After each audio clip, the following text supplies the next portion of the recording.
What is going on, everybody? Welcome back to the channel. It is a little over halfway throughout 2020, so I decided to get together my top 10 WWE Mattel releases of the year. Now, I'm not a big Legends collector. I didn't start watching wrestling until about 2007, so my opinions are a lot different than anybody else that would do one of these videos.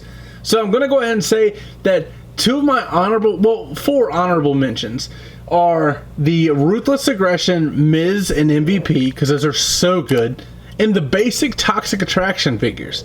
But I wanted to mainly do elites on this list, so I didn't include those two, and the other two are too recent for me to realistically include, if that makes sense.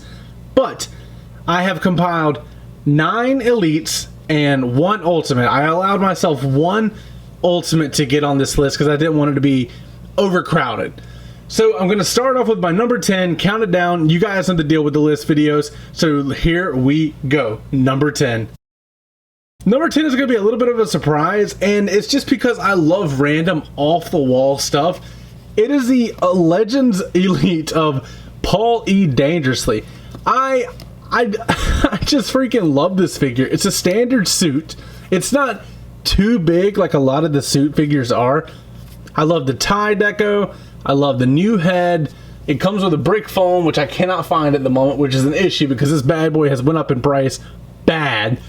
But I'm very pleased with the figure, and I can't really say anything bad about it. It's a nice double jointed arm suit figure, and I think it has a lot of uses, and I'm actually going to be using it for a custom in the next couple months, so definitely stay tuned for that. But that is number 10 on my list. Before we do number 9, I just want to go ahead and say that, like, this is my list, and I can see why anybody would disagree. There's going to be so many figures on here that aren't even going to be on people's radar, but it's my opinion. And with that, I think this is the Elite 101? Correct me if I'm wrong, but we have Ricochet. I love this figure. This is the first time that we've gotten a corrected height Ricochet figure.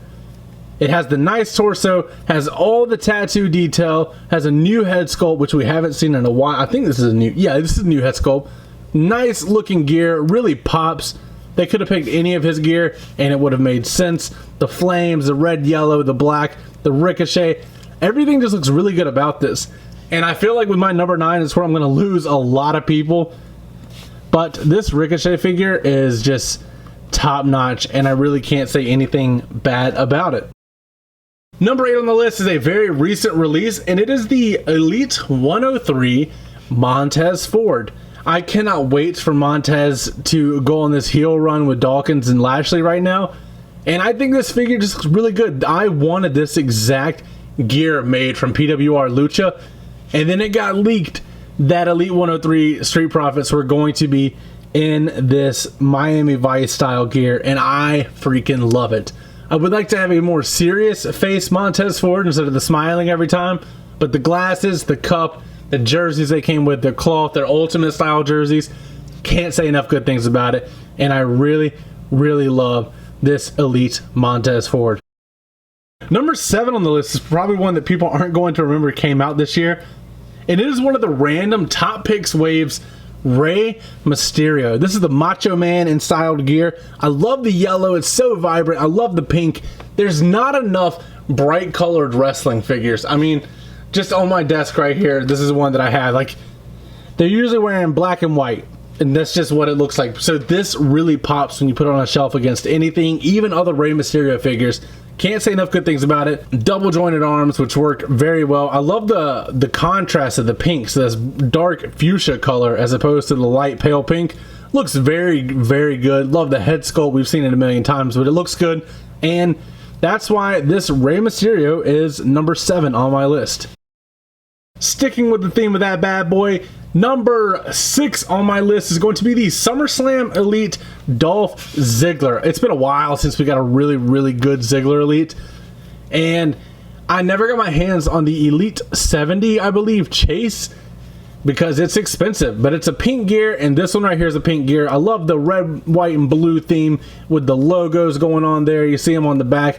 This is our first Elite ponytail Dolph Ziggler sculpt, so I had to have it once I saw this was coming out. Double jointed arms, our first double jointed arm Dolph Ziggler. Solid looking figure.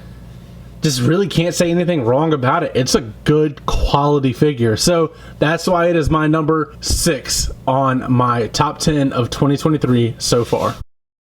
Let's get in that top 5, and here's one that it could be moved off the list now, but I put it up there about a month ago and I'm going to stick with it. That is the Amazon 3-pack Paul Heyman. Now, this isn't a newly sculpted body like many would assume. This is a new head for sure. Double jointed arms, but it's got Paul Heyman sized correctly. And if you look, there's just padding that has been added to the inside of the suit jacket. I don't know how well that's going to show up, to make him have the bigger size, and I love it. This came at a perfect time when it released, so maybe I was a little biased there, but other than that, like, you gotta have an updated Paul Heyman. All the other ones are too small. This was just right, and you definitely need to pick it up from that 3-pack. Number 4 on the list is another one that hasn't been out too long, and that is the ringside exclusive Defining Moments Cody Rhodes. I think this is going to be on a lot of people's lists. Such a good figure. The way they got the bruising doesn't make it look, it looks fairly natural, and I know that it had to be hard to capture with the paint job. It's got like a nice fade out. It looks so good. Also the red, white, and blue gear, which kind of sums up all of his gear, but you know what I mean. It looks so good, and you can't say enough good things about this Cody Rhodes, so that's why it's number 4 on the list. Number 3 is the Elite 104 Braun Breaker figure. Finally comes with an updated painted NXT title. Looks very good. Love the nice pink number gear as a callback to his dad. The face scan looks really good. All the parts choices from the upper torso to the abdomen, the lower legs, the arms, everything was perfect. Whoever picked the parts for this did an amazing job. And I know we all wanted a Braun Breaker figure very bad, and we got one, and they swung for the fences. The only issue is that since the lower abdomen is molded in the pink, you're gonna have some paint chipping right there, but that's not too big of an issue. But that is my number 3 figure of the year so far. Coming in at number 2 is the Elite 102 Gunther. This figure is just so imposing. Has a brand new torso that we haven't seen. First time getting Gunther on ball joints, which is a big plus for customization. The beautiful cloth robe, which sits better than his ringside exclusive release. Brand new head scan, fits Gunther's body type perfect. And I mean, there's not much you can say about this that hasn't been said already. Once you pose it, put it on your shelf, he looks like trouble. That's why Gunther is my number 2 on my top 10 of 2023 so far. And number 1 is our ultimate spot. I threw this up to number 1 the day it came in the mail, and I haven't been able to take it down since. Honestly, if we're counting elites, I'm going Gunther for the number 1 because the figure just feels so good in the hand. But if we're talking overall releases, it's none other than the Ultimate Edition Series 17 Seth Rollins. This figure, the head sculpts were beautiful. The hair sculpts were an update. They were great. The torso choice is perfect. I don't like the drop down hips, but that's a me issue. The gear they chose really pops on the shelf. It's just a solid freaking figure, and you can't say anything bad about it. It's that good. It's that freaking good. Even the cloth robe that comes with it, the stained glass look with the fur, everything about it looks so freaking good.